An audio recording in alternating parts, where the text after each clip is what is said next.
I don't owe nothing. He got all his songs already. How you think he got so hot? Came out with all them tapes. I did that. I put them hooks together. I made incredible music. All he did was rhyme 16. Well, you know, I made incredible. I made the hooks. I made the melodies. Yeah. I made the shit, dog. I'm the man. I banged it just enough to get my room so I could ram this shit up, ram it up his ass. Right? My window was there. He tried to grab it. So he came in the window. Oh, compare the names. Look, Max Biggaveli, Jim Jones. I don't even add up. That's not weight. That's not on my level. Max B, aka Max Biggaveli. We know Biggaveli stands for Big Jig and Pot, right? But where did the name? Yeah. I've already. I don't owe nothing. He got all his songs already. How you think he got so hot? Came out with all them tapes. I did that. I put them hooks together. I made incredible music. All he did was rhyme 16. Well, you know, I made incredible. I made the hooks. I made the melodies. Yeah. I made the shit, dog. I'm just enough to get my room so I could ram this shit up, ram it up in. Right? My window was there. He tried to grab it. So he came in the window. I punched him in his face. I have nothing to pay. He already had all of his songs. How do you believe he came to C-Cross, hot, emerged with all those cassettes? I took action. I attached the hooks. I produced amazing songs. He only performed Ram 16. You see, I made incredible. I created the hooks. I composed the tunes. I was the guy is me. In order to ram his up, I banged it just enough to obtain my room. Ram pushes it to his right. I had my window closed. He attempted to seize the window. Examine the name. Observe Max Biggaveli. Jim Jew doesn't even make sense. That weight is not appropriate for me. Max Biggaveli, or Max B Large, as we all know, stands for Large Jig and Pot. However, where did the name Shore? Already music. I have nothing to pay.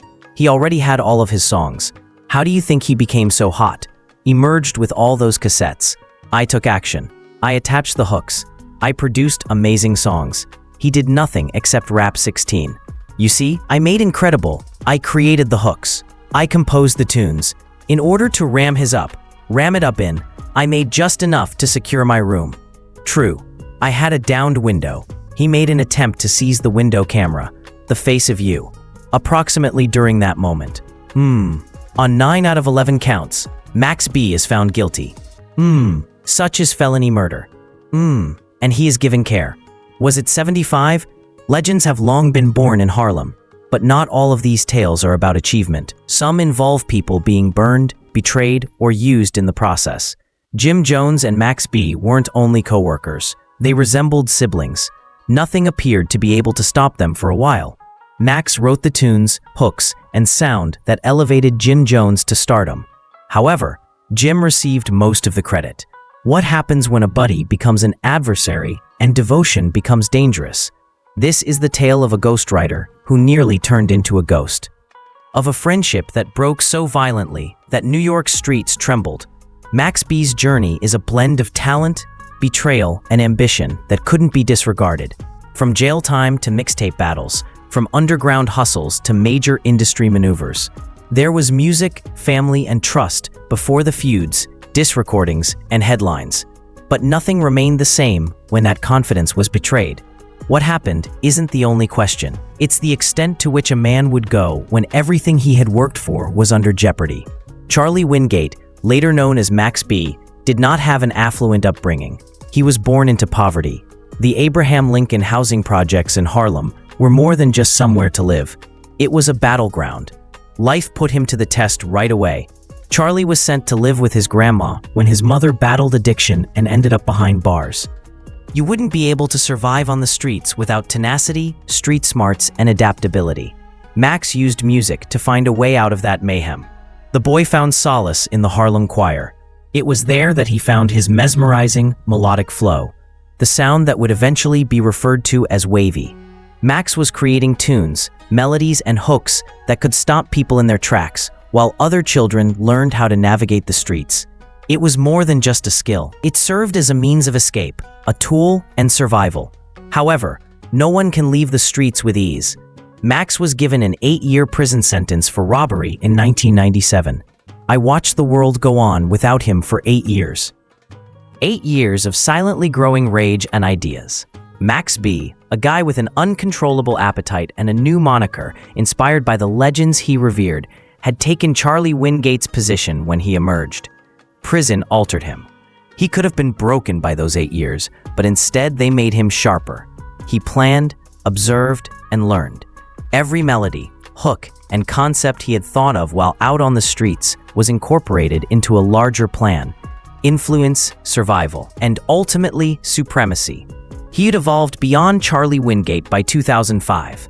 He went by Max Biggaveli, a name that combined elements of Jay-Z, Tupac, Biggie, and Machiavelli. He carried their aspirations, and the name carried their legacy. In his absence, Harlem had changed. The scene was dominated by the diplomats under Jim Jones, and gaining their attention required their consent. Max, however, did not request permission. There was more to him. His wave and unadulterated brilliance were unmatched. When Cameron, a Harlem insider, noticed that spark, he reintroduced Max to Jones' gym. All of a sudden, Max B was back, signed to Bird Gang Records, and prepared to establish himself. When his debut mixtape, $1 Million Baby, was released in 2006, it quickly became popular. Pure Harlem grit and the wavy sound that would characterize a generation, no label push, no radio backing. Max wasn't merely returning to compete. He had returned to alter the game. It became evident that he was more than simply another rapper after he returned. He was the key to the biggest hits in Harlem. His melodies were captivating, his hooks were irresistible, and a song featuring him might become a street hymn. Jim Jones received the money, the fame, and the attention. However, Max's wave, created in the shadows, was behind each hit. Max continued to be the unseen force behind Jim's music, even as the world praised it. Another up-and-coming star, Stack Bundles, joined the team. Additionally, Bird Gang appeared to be unstoppable with Max. Max was inspiring everyone around him in addition to creating music. But the more he contributed, the more he understood that respect was not earned by skill alone. Jim started to notice the earnings, and Max's donations gradually disappeared. Jim became well known for the songs he penned, the sound he mastered, and the passion he put into every song. Max remained focused despite his mounting irritation. He was familiar with the culture, the streets, and the influence. Trouble was developing, but his wave was gently moving through Harlem. The allegiance that had previously kept them united would soon be put to the test in unexpected ways. Beneath the notoriety and music, a more sinister tale was about to emerge, a tale of treachery, retaliation, and mayhem that could only arise from living on the brink. Max B's life took a turn that would alter everything just as he was about to rise. His ex-girlfriend, Gina Conway, enlisted him in a scam in 2006 with Alan J. Pluton, a wealthy man who is said to have large sums of money. Max allegedly conspired to loot Pling's house with Gina and his stepbrother, Kelvin Sims Liam. It appeared to be simple on paper. Come in, take the cash, and go.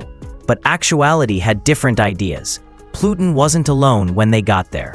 There were guests. In an instant, tensions increased, and Max was plagued by anxiety that would last a lifetime. Sieves let out a shot. David Taylor lost his life. What started out as a heist turned into a murder, and Max was immediately named as the main suspect. Gina testified that he was the mastermind behind the crime and turned against him. The guy who had changed the music of Harlem was suddenly charged with criminal murder and handed $2 million bail. Max couldn't be shielded by every hook, melody, or concept he had put into his music.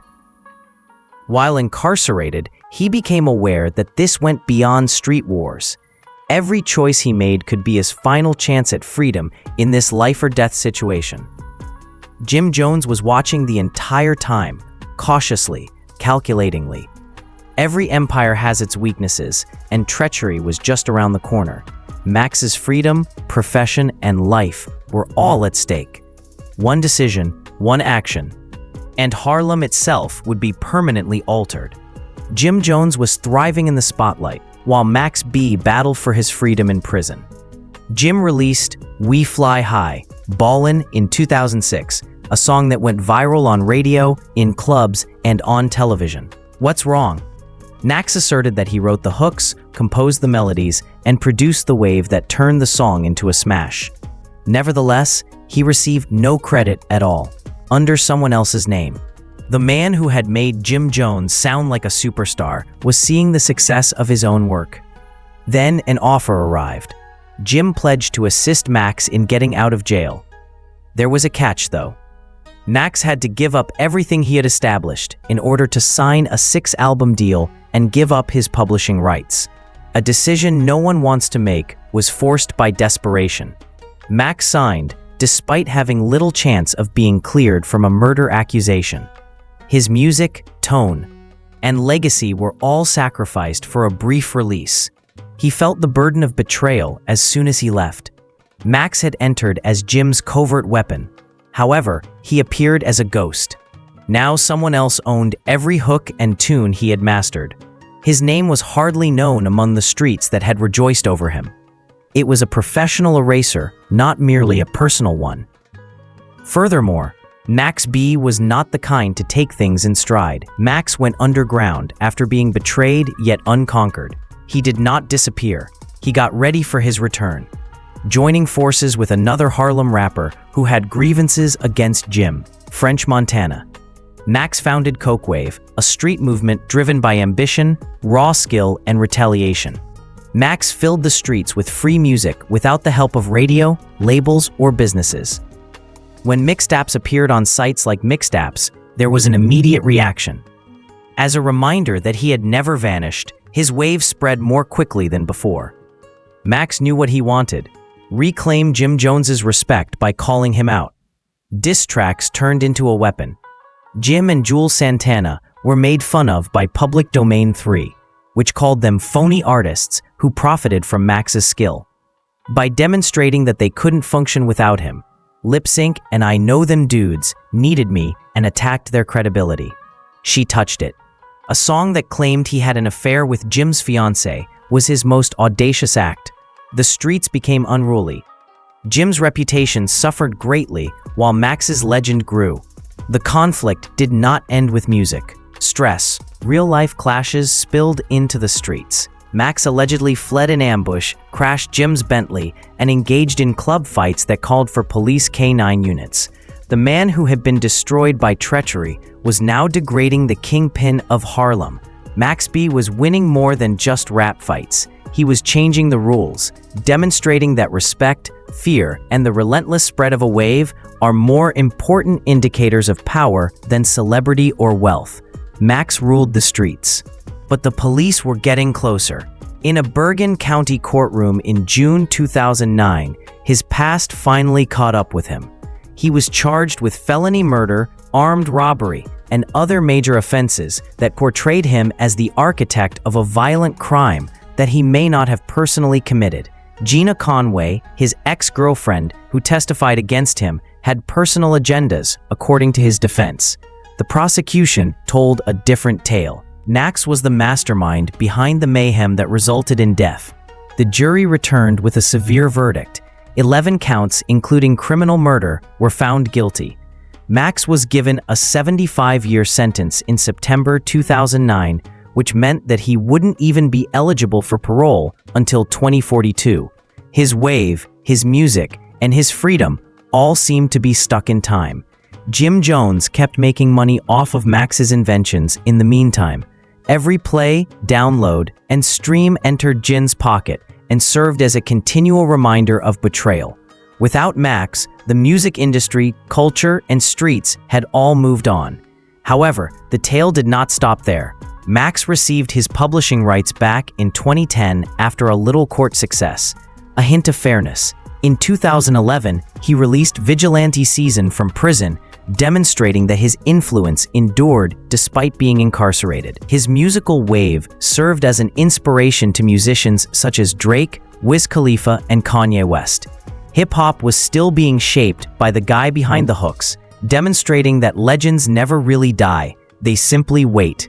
Max B had an impact on the music industry even while he was incarcerated. His distinctive melodic wave served as a model for a generation. During the Waves album controversy, Kanye acknowledged his influence. Max was more than just a rapper. Even if Drake and Wiz Khalifa officially acknowledged him as an inspiration, he was a trailblazer in the development of contemporary hip-hop style, sound, and flow. Some of the biggest names in the industry were now being driven by the hooks and melodies that previously made Jim Jones a success. His tale also serves as a cautionary tale about musical betrayal, devotion, and trust. Jim Jones acknowledged that if Max hadn't been incarcerated, he might have been larger than Drake, an uncommon acknowledgement of skill lost due to circumstance. Although the streets and studios changed, Max B's wave continued to be a benchmark for uniqueness and impact. Max has a cultural impact in addition to music. He demonstrated that genuine influence isn't determined by fame or wealth, by inspiring street rap, mixtape movements, and underground musicians. It's about being creative, genuine, and making a lasting impression. His incarceration was not the end of the wave he caused. Silently, it accumulated momentum until the world was ready for it once more. Max B became a living legend instead of just a background ghost. His voice continued to reverberate long after the news had subsided. He considered decisions, repercussions, and the price of the life he had once lived while incarcerated. He talks candidly on forgiveness, peace, and lessons learned now that he is a husband and father of 4. The streets that previously applauded his retaliation are now seeing his new phase of life. Jim Jones and French Montana reconciled in 2023, which kept Max's tale apart. Some betrayals cause wounds that are too deep to repair. However, the wave he initiated never faded. It merely awaited the ideal opportunity to reintegrate into society. November 9, 2025 is not only a release date. It heralds the comeback of a legend, a man who resisted erasure, and music that influenced a generation. The streets keep an eye on us. The music industry is observing. The wave is irrepressible even after years of calm. Nothing can stop it when it reappears.